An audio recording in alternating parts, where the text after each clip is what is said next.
The early morning sun on Wednesday, August 6, 2025, cast long shadows across the parking lot of the Home Depot in Los Angeles' Westlake neighborhood. For the dozens of day laborers gathered there, it was a familiar scene, a place of hope where a day's hard work might be found. They stood in small groups, chatting quietly, their tools and lunch pails resting beside them. The air was filled with the usual sounds of the city waking up, but, an undercurrent of anxiety was ever present. Recent weeks had been tense, with rumors of federal agents sweeping through similar gathering spots, but the need to provide for their families outweighed the fear. They watched each passing truck with anticipation, waiting for the signal that meant a job. Suddenly, a clean-looking Penske rental truck pulled up, slowing as if the driver was surveying the crowd for potential hires.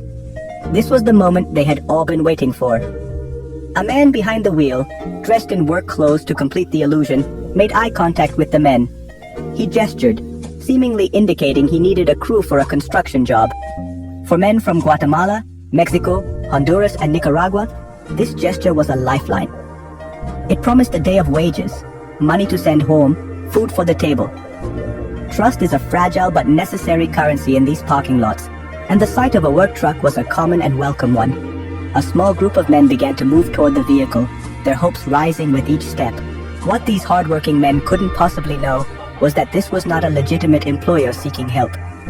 This was a carefully orchestrated ruse, a plan that federal authorities would later dub Operation Trojan Horse. The driver was a U.S. Border Patrol agent, and the truck was not filled with tools and materials, but with other agents waiting in the shadows of the cargo bay. Accompanied by two white Sprinter vans that positioned themselves strategically, the entire operation was designed to exploit the very trust that defines the day laborer economy. The workers, eager for an honest day's pay, were walking directly into a trap set by their own government. The deception was meticulously planned. Federal agents had studied the routines and behaviors of those who gather at these sites. They knew that a clean rental truck and the promise of a job would be the perfect bait.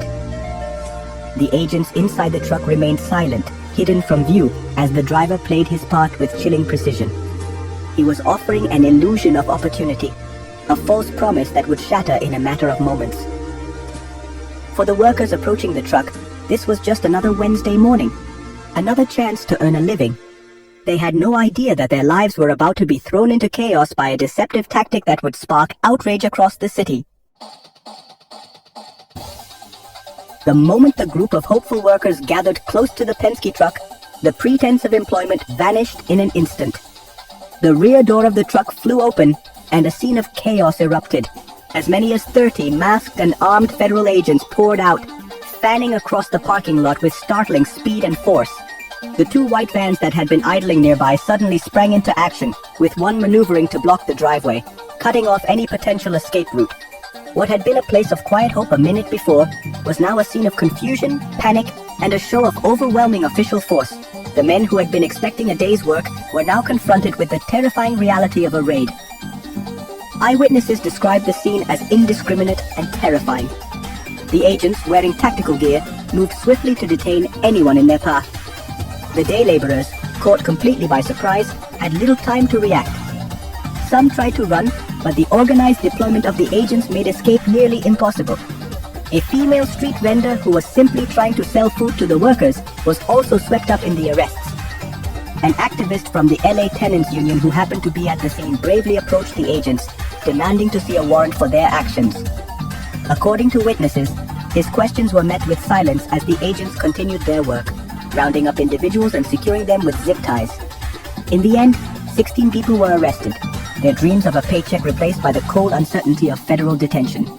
The Department of Homeland Security later claimed the operation was aimed at targeting the dangerous MS-13 gang, which they said exerts control over the area.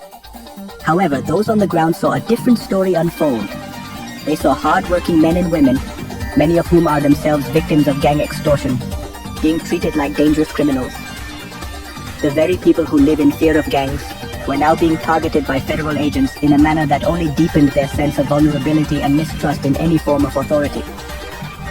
The tactics marked a significant and alarming escalation from previous raids.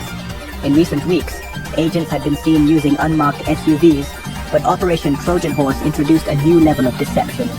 They used vehicles that blended in perfectly with the environment, even placing props like a straw hat and a construction vest on the dashboard of one of the vans to enhance the disguise. This calculated deceit, using the very symbols of honest labor to ensnare workers, was what many found most disturbing. Penske Truck Rental later issued a statement confirming it was unaware of the operation and does not authorize the transportation of people in its cargo bays, adding another layer of controversy to the raid's execution. The fallout from Operation Trojan Horse was immediate and intense, with local leaders and civil rights advocates expressing outrage over the tactics used. Los Angeles Mayor Karen Bass and City Council member Ulises Hernandez issued a joint statement, condemning the raid in no uncertain terms. They described the operation as a potential clear violation of a federal court order and a blatant act of racial profiling. The mayor's office announced it had directed the city attorney to investigate whether the deceptive methods employed by the Border Patrol agents broke the law, signaling a direct confrontation between the city and federal authorities over the treatment of its immigrant residents. The legal backdrop to this raid is critically important. Just weeks earlier, on July 11th, 2025, U.S. District Judge Mame Iwusi Mensah Frimpong had issued a temporary restraining order. This order explicitly prohibited immigration officials from using a person's media group, diverse group of people in City Park, close-up of protest sign no racism at stock at distribute _equally, race, language, apparent job, or presence in a specific location, like a day labor site, as the basis for probable cause to detain them. The judge found that such practices violate the Fourth Amendment's protection against unreasonable searches and seizures. That order was upheld by the Ninth U.S. Circuit Court of Appeals on August 1st, just 5 days before the Westlake raid, making the timing and nature of the operation particularly contentious. Advocacy groups like the ACLU and the Instituto de Educación Popular del Sur de California, or IDIPSCA, immediately began their own investigations. They saw the raid not as a targeted strike against gangs, but as a direct challenge to the court's authority and a continuation of a pattern of harassment. The ACLU pointed out that a separate recent court settlement specifically barred ICE agents from misrepresenting their identities, though this settlement did not apply to the Border Patrol. This legal loophole highlighted the complex web of rules governing different federal agencies and the difficulty in holding them accountable for actions that terrorize communities and seem to defy the spirit, if not the letter, of the law. Despite the local condemnation, some federal officials defended the aggressive enforcement. Acting U.S. Attorney Bill Asaley took to the social media platform X, stating, "For those who thought immigration enforcement had stopped in Southern California, think again. There are no sanctuaries from the reach of the federal government."